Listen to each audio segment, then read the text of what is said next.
Canada was built on Christian values, even if people don't want to admit it.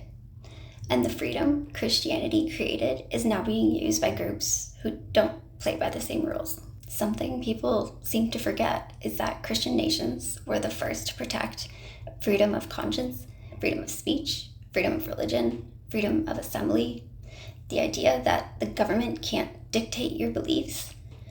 These freedoms didn't come from secularism. They came from Christianity. Christianity said, compel no one. And that simple idea created stable countries where people of all beliefs could live without fear. Christian societies assumed one thing, that anyone who came here would share the same respect for truth, honesty, and personal responsibility.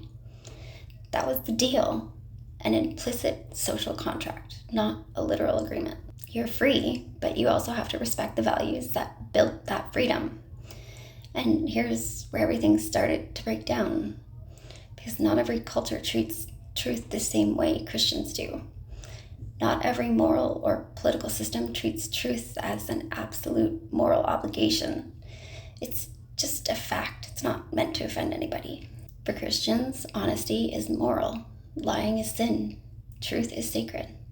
But other systems, whether political or religious, sometimes treat truth as flexible, strategic, or secondary to group loyalty. And when those differences collide, the society cracks.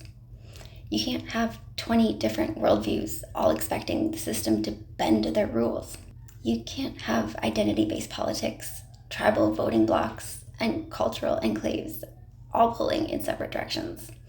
That's not multiculturalism, that's fragmentation. The freedom Christians offered becomes a tool others use to advance groups' interests, instead of protecting a nation as a whole. We opened our doors because Christianity teaches compassion.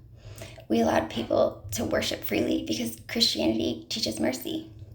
We treated everyone equally because Christianity teaches dignity. But now that tolerance is being used by groups who don't share those same values and who don't feel obligated to protect the freedoms Christianity created.